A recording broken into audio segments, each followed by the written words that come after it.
चलिए आज मैं आपको मैं बता रहा हूं कि गुप्त साम्राज्य के बारे में। ठीक है जी। गुप्त साम्राज्य का संस्थापक कौन था, गुप्त साम्राज्य जानने के कौन कौन से आखिर ऐसा स्रोत है। गुप्त साम्राज्य को भारतीय इतिहास का स्वर्ण युग भी कहा जाता है। ये सब प्रश्न बाद का प्रश्न है, लेकिन आज मैं सिर्फ इसके परिचय के बारे में आपको हम बता दे रहे हैं कि गुप्त साम्राज्य के संस्थापक कौन था, समझ रहे ना जी। और गुप्त साम्राज्य के जानने के आखिर ऐसा कौन कौन सा स्रोत है। जिस प्रकार से मौर्य साम्राज्य को भी जानने के लिए बहुत सारा स्रोत के बारे में बताए थे ना, उसी प्रकार से गुप्त साम्राज्य के भी बारे में जानने के लिए बहुत सारे स्रोत है, इसके बारे में बताएंगे। और इसमें अगला चीजें बताएंगे कि आखिर गुप्त साम्राज्य में कौन कौन प्रमुख शासक हुआ था। यहाँ पर हम प्रमुख शासक जो बताएंगे वो सब क्रम में बताएंगे, जैसे तैसे नहीं, क्या है, क्रम में, एक के बाद एक कौन हुआ था शासक, इसके बारे में आपको हमसे बताने जा रहे हैं। समझ रहे हैं बात को। चलिए आपको हम बता रहे हैं गुप्त साम्राज्य के बारे में, अर्थात गुप्त काल के बारे में आपको बताएंगे। गुप्त साम्राज्य का संस्थापक कौन था, श्रीगुप्त। गुप्त साम्राज्य का संस्थापक कौन था, श्रीगुप्त। फिर से बोलिए, गुप्त साम्राज्य के संस्थापक श्रीगुप्त था। समझ रहे जी बात को। अभी बहुत सारे राजा का हमने नाम लिखा है क्रम में, इसको हम बताएंगे।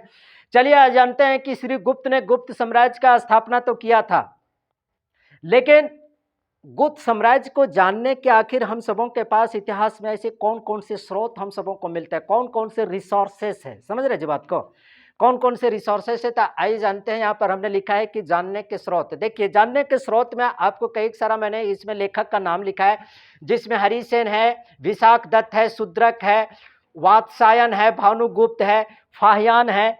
इन सभी लोगों ने जो किताबें जो लिखी है, इसके बारे में आपको गुप्त साम्राज्य के बारे में आपको बहुत ही विस्तार से आपको जानकारी आपको मिलने जा रही है। चलिए यहां पर देखिए, हरिसेन ने कौन सी पुस्तक लिखी है, प्रयाग प्रशस्ति। प्रयाग प्रशस्ति एक पुस्तक है जो किसने लिखा है, हरिसेन ने लिखा है। बोलो, हरिसेन ने लिखा है, ठीक है ना। गुप्त साम्राज्य के बारे में हरिसेन ने जो लिखा है प्रयाग प्रशस्ति, जानते हो प्रयाग प्रशस्ति जो पुस्तक है, इस पुस्तक में गुप्त साम्राज्य के बारे में सबसे ज्यादा विस्तार करके अगर किसी स्रोत में अगर बताया गया, सबसे व्याख्यात्मक तरीके से बहुत ज्यादा व्याख्या करके अगर किसी पुस्तक में बताया गुप्त साम्राज्य के बारे में, तो किसमें बताया गया जानते हो, हरिसेन द्वारा लिखित पुस्तक किसमें, प्रयाग प्रशस्ति में बताया गया। समझ रहे हैं बात को, प्रयाग प्रशस्ति। विशाख दत्त के द्वारा कौन सी पुस्तक लिखी गई है, मुद्रा राक्षस। मुद्रा राक्षस नहीं बोलते हो। शूद्रक ने कौन सी पुस्तक लिखी है, मिर्च कटिकम। मिर्च कटिकम। वात्सायन ने कौन सा लिखा है, कामसूत्र लिखा है। भानुगुप्त ने क्या लिखा है, एरन अभिलेख।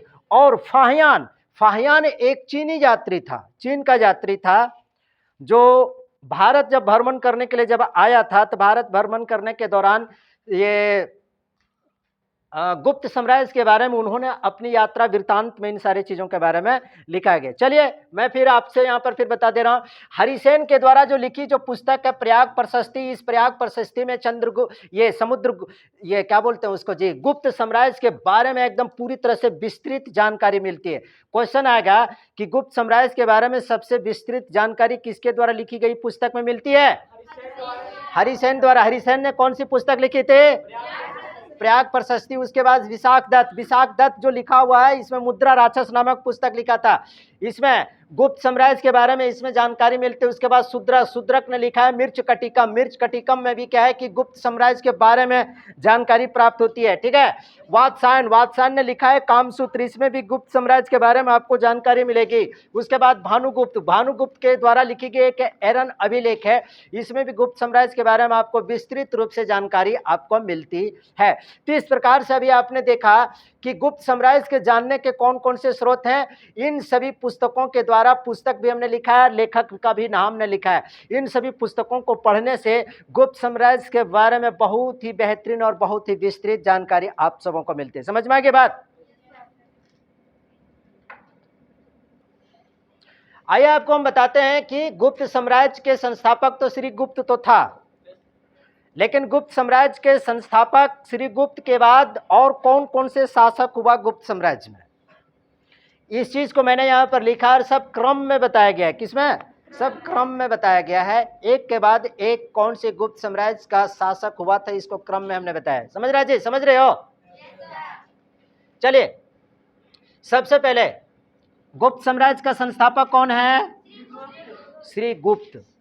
ये बात सही है, श्री गुप्त गुप्त साम्राज्य का संस्थापक है, अल्लाह नहीं।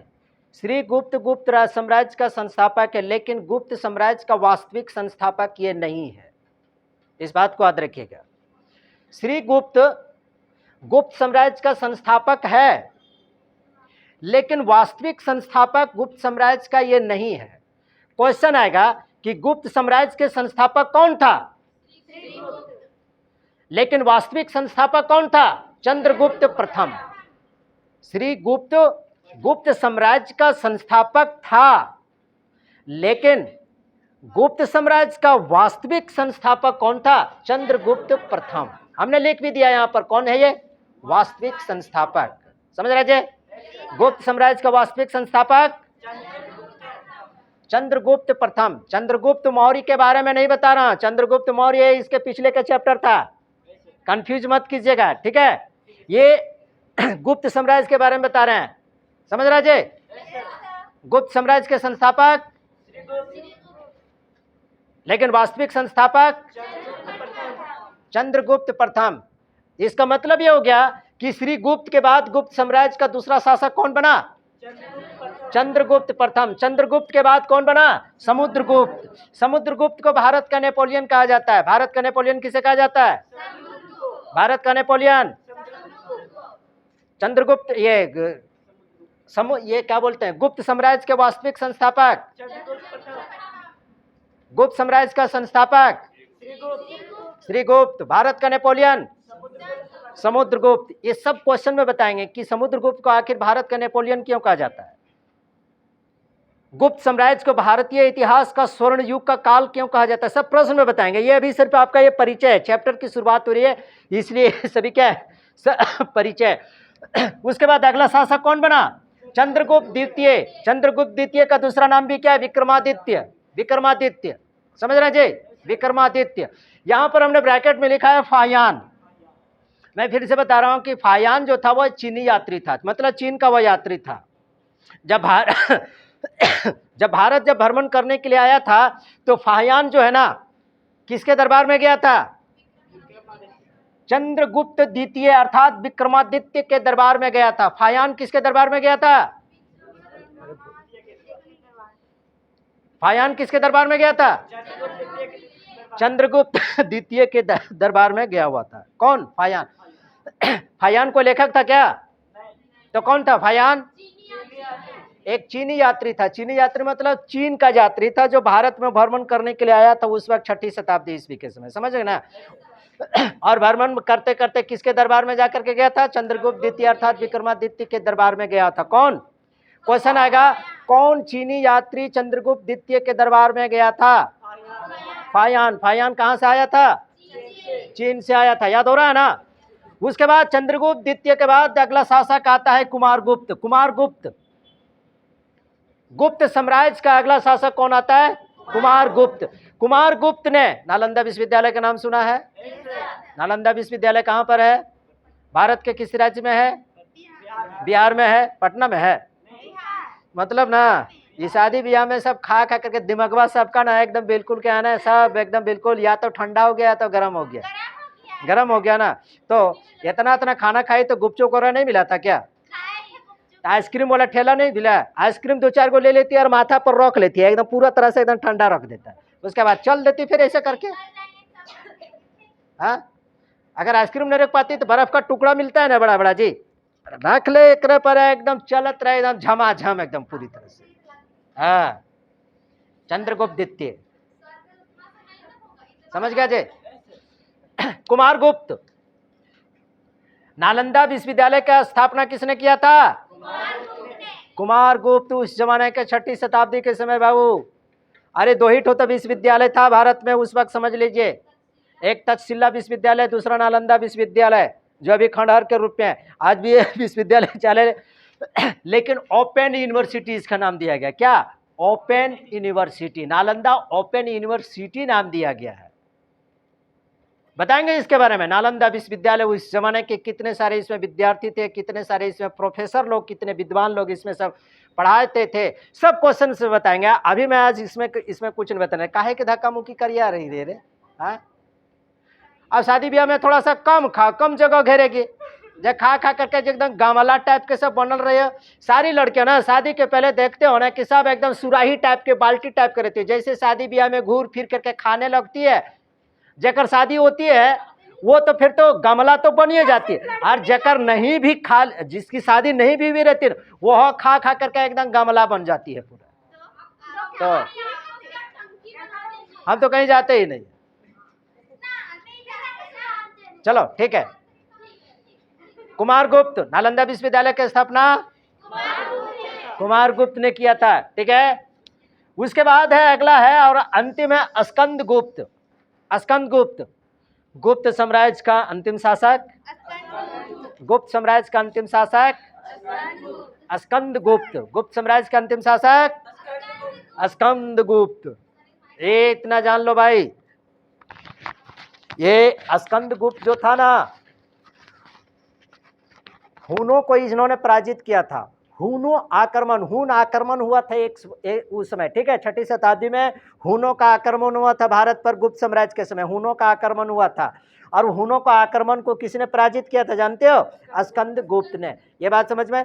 इस तरह से हमने अभी आपको बताया गुप्त साम्राज्य के संस्थापक के बारे में, और गुप्त साम्राज्य के जानने के स्रोत के बारे में, और गुप्त साम्राज्य में एक के बाद एक कौन सा शासक हुआ था, इस शासक के बारे में हमने क्रमानुसार बताया। जैसे तैसे नहीं है, जहां तहां से नहीं है, बल्कि क्या है, क्रमानुसार। इसमें और भी है, इसमें घटोत्कच का तो नाम ही हमने बताया नहीं, लेकिन जो प्रमुख है रे, जो प्रमुख जो शासक, उन सभी शासकों के बारे में हमने आपको बता दिया।